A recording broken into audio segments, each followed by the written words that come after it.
going to go into very pragmatic issues.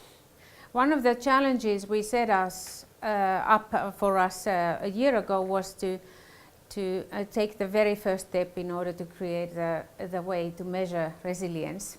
And now I'm summarizing you some of the results of the existing studies, and I will propose you some next steps. So I'm speaking about a little bit about resilience, not the definition, but merely about theoretical background.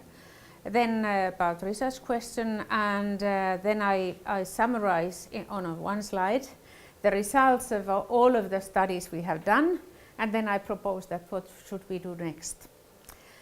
So what we have done now is that we have studied one global sector, and that was forest industry, or as a matter of fact paper industry if we are accurate. Then we have been studying national level, we have been studying national sector level, we have been studying regional level or urban level, and then now corporate level, and that was the pilot that we have been discussing about. And now what we try to do here is now to, in order to find out that is it possible to find something that is called generic resilience. Is it possible to identify some of the features that seem to be typical for a resilient system, independently about the scope of independently of the system's boundaries definitions, or is this only is resilience totally context dependent? What we have done now is exploratory by nature. So we haven't had a theoretical background or framework when we started. We had, as a matter of fact, ecosystems theory, but it's not applicable for social systems. And one of the ideas why we have gone kind of to grounded theory or observation type of study is that we said at the beginning that we do not have enough understanding on resilience to define that what would be the best possible theoretical framework. Because as soon as you define a theoretical framework, then you are also defining the scope of your case or your observation. And now we are in the phase that we can, all right, we have learned something, and now it is the question for the next iteration. This is something that is very familiar for most of you, and this is ecosystems resilience. Everything that Markku was telling us about Finnish forest industry goes beautifully here, because what you can see is that the system has a tendency to stabilize itself until it is in that kind of phase that even a minor change in the environment is kicking it off out of balance. Then it is kind of collapsing, and then it's reorganizing itself, and then it is starting the same issue again. And the principal idea here is that if you would be able to measure that how far are you away from this tipping point, you would exactly know how resilient you are. But of course we haven't found a way to do it. So here is the Folke's definition of resilience, and this is not only bouncing back, it is also referring to the increased capabilities and capacity. Then the other theoretical framework that we have used and that proved to be very useful is the theory of social constructionism or social systems theory. And I really regret that I can't go into details, because this is a magnificent way to explain what is going on, and pretty far from physics and mathematics, I have to say. In principle, the idea here is exactly what we heard about in Markku's presentation, that theory, reality is a social construction, and in an intersubjective process when we are discussing about us and our organization and about our environment, we are defining our reality. and our identity. And after we have defined our identity, the rest is only defense. We try to defend our identity and distinguish ourselves from the other systems. And that means that typical feature for social system is that it is losing its resilience until it is so rigid that it's collapsing. Why social systems theory is useful is that it will tell us as well that what is the way how we are able to maintain the system's flexibility. So when we know the mechanisms how we create this reality, then we can understand that how we can change it as well. The third one is complex adaptive systems theory, and here this is something that everybody, I presume, almost all of you know very well. The principal idea is that the system is resilient when it is in the state of self-organizing. So but self-organization requires import of energy, and energy can be either information or money or resources. It can be whatsoever is necessary for that system. And now when we are using this framework as a kind of theoretical framework, the way how we are looking at a national level and corporate level, all of these layers of organizations, we are using something that was called schemata in complex adaptive systems theory. Schemata is exactly our perception, what is environment, what is our position in that environment, and how we are operating together in order to maintain the purpose of our system and fill it up. So these are the theoretical frameworks. This is only a proxy. Now I have applied and we have applied these ideas in our previous study, and now I have applied these three theoretical frameworks when I have analyzed the total results.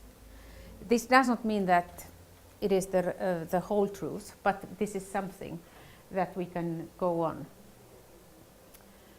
And here I only simply, this is the famous thing that have been referred to plenty of times. I'm only referring that how different theoretical frameworks are explaining different phases of performance after shock.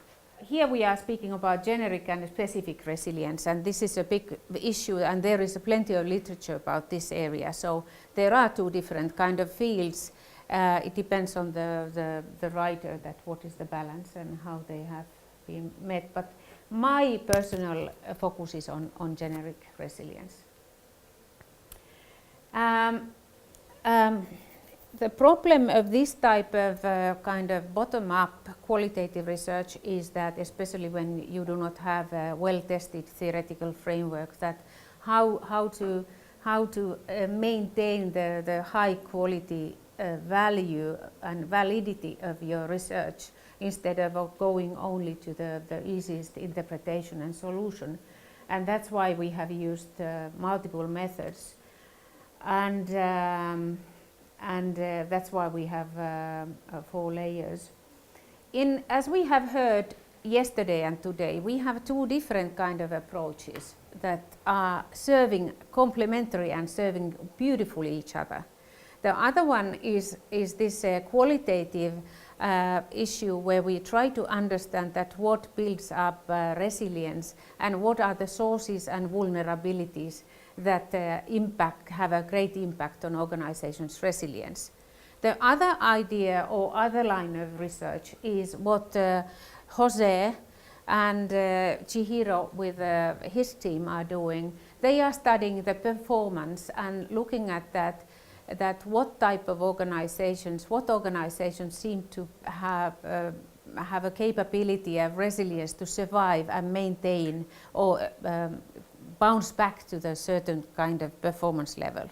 So these 2 approaches are highly complementary, and this is exactly, as we have heard today, we are supporting each other. Conclusions are very similar.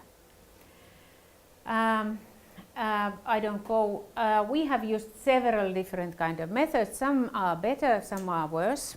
and we have to write a paper about it that we can apply that what is useful and what is not. This is now the summary of everything, all of the material that we have done within this field. I have gone through now during last month all the data that we have collected except the global forest industry, paper industry study. That the data I didn't have access anymore because the drive has been emptied in YASA. So that was kind of a nice thing to notice. And after that, in that area, we have, I have kind of, perhaps because we have been working with companies or perhaps due to the fact that we have used different methods, we have been able to identify 4 dimensions: operations resilience, structure-related resilience, perception, thinking resilience, that is the schemata that we have been, or the perception of the market that we have discussed, and then resource resilience. And it seems that the wording is different, but it seems that we are, with these dimensions, we are able to measure both national level and the corporate level issues. So it seems to be pretty generic. Each of these dimensions have been divided into factors. So we have 16 factors, very clumsy, not very elegant solution. Too many details, but because we don't know what is good or what is bad yet, useful, I didn't want to cut them down into smaller parts. Now, what I did last night for my great fun, because of course I didn't prepare my presentation early enough as I asked everybody else to do. So what I did is that I simply kind of played with these dimensions that we have used earlier, and then I played with the factors. And then I looked at that which one of the theoretical frameworks are explaining why number of layers seems to play a key role in resilience, and that is a complex adaptive systems theory. And then the next step, what I would love to do, and for that purpose I will need your help, is to look at that. Now we have formed propositions, some ideas or kind of sentences, phrases about that what may impact on resilience. And now we ought to do some propositions testing. Normal, ordinary testing. And in principle, the idea is now that we have to operationalize these propositions so that we can measure them. And then I don't know any better way than to compare organizations, than to compare different countries and try to look at that, how their performance and the features of the country or organization, how they are kind of correlated, and how well these features or something else that is totally missing from the picture would explain resilience of that organization. Thank you. Did you have any sudden inspiration during conference? When I heard Chihiro's presentation, I understood that we can compare different countries and we can create meta-level knowledge.